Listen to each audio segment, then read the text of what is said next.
Hi, folks. This is A.J. Bernard again. I'm the pastor at Center and Spring Grove United Methodist Churches near Washington Courthouse, Ohio. And this evening I want to continue our study on Genesis. We're gonna move past the rest of Genesis 3. We're gonna move right into Genesis 4 because I think there's something here that's interesting. But the structure, the format, the philosophy of these short teachings lends itself to about one point in Genesis 4. So I think we're going to look at one part of Genesis 4 and then move on. We'll probably skip Genesis 5 altogether because although it is a fascinating and instructive chapter, it's also just a genealogy. so so we will hit one point in Genesis 4 and then probably move on to Genesis 6.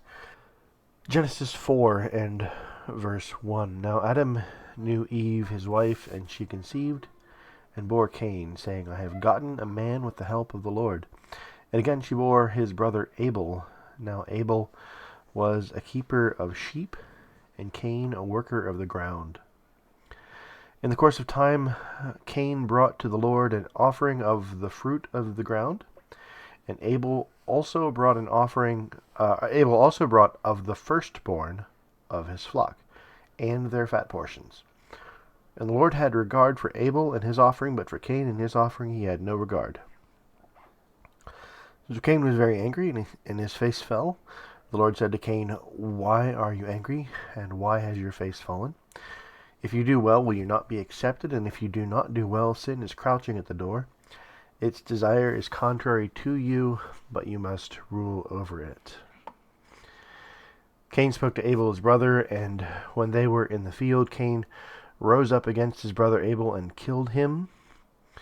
Then the Lord said to Cain, Where is Abel your brother? He said, I do not know. Am I my brother's keeper? And the Lord said, What is this you have done? The voice of your brother's blood is crying to me from the ground. All right, so we're gonna stop there. More stuff continues to happen, right? The Lord lays a curse on Cain and the mark of Cain and all of that stuff, and I really have no idea what that is. And it wouldn't matter anyway because the mark of Cain will disappear from the earth entirely in the flood of Noah. But I want to look at a couple of things here. The Hebrew word Cain, or Cain, sounds like the Hebrew word gotten, which is kana. So Cain sounds like the Hebrew word gotten, which is kana. And we learn why Eve gives Cain his name. I have gotten a man with the help of the Lord, she says in verse 1. But what's interesting is what she doesn't say in verse 2. Again, she bore his brother Abel. Right? No explanation. No reason why Abel is called Abel. Now, Abel, Habel, is the Hebrew, is his name. And if you want to see Abel's name in the scripture again, the place to go is Ecclesiastes, chapter 1 and verse 2. Why is that? Because if you look here, you'll see his name, Habel, right? Habel Habelim. Says the preacher, Habel Habelim, Kol Habel, Hakol Habel. Everything is vanity. Why is Abel's name vanity?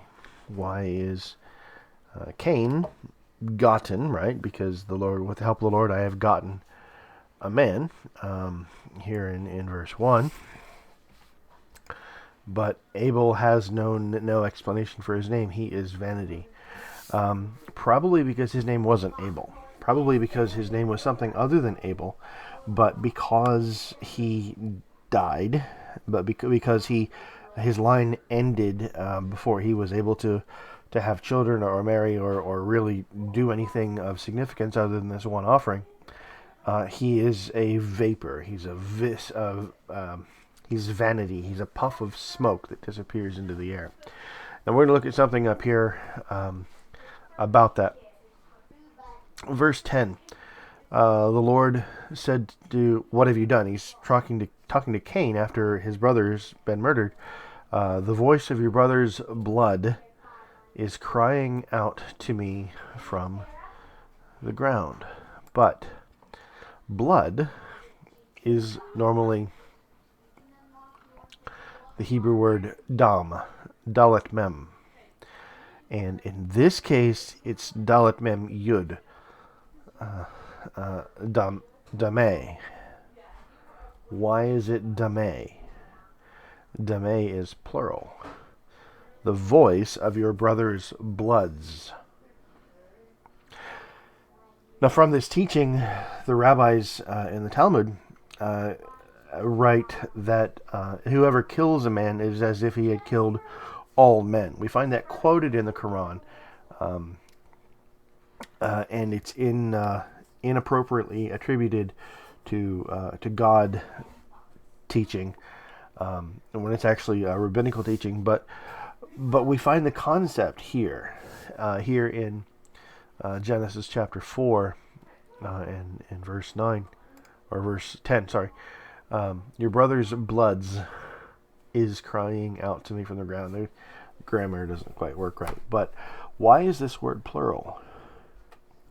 This word is plural because, indeed, as the rabbis teach, Abel's entire line, all the people of the world who would have been descended from Abel, died at this one moment. Abel never had children. His children never had children. Their children never had children. The whole line disappears like a puff of smoke, like breath on the wind, like vanity and pointlessness. Now, another interesting thing here is the offerings. Abel's offering was, as we see here, an offering of the fruit of the ground. He brought some of his fruit. And, I'm sorry, Cain's offering. Another interesting thing here is the offerings themselves. We see here in verse 3 that Cain brought to the Lord an offering of the fruit of the ground. Just some of his fruit. Right. His grain or whatever it was. Just some of it, He brought some stuff for an offering. But Abel also brought of the firstborn of his flock. That is, the very firstborn of the flock that is born, the first new lambs or goats or whatever it was he was shepherding, the first ones, the important ones. And why is the first one the important one? Because you have the first one, you may not get any more. All the rest may be stillborn or whatever. The first one is the only one you ever have guaranteed. There's a lot of people speculating about why the Lord rejected Cain's offering and accepted Abel's offering.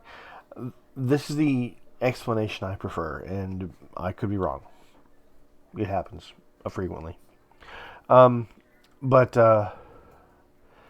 I think the reason that the Lord accepted Abel's offering and rejected Cain's offering is because Abel took care of the Lord first. And Cain just brought some of his. He said, I've got enough, I've got all I need, now I can give some to the Lord. And Abel said, this is everything I have.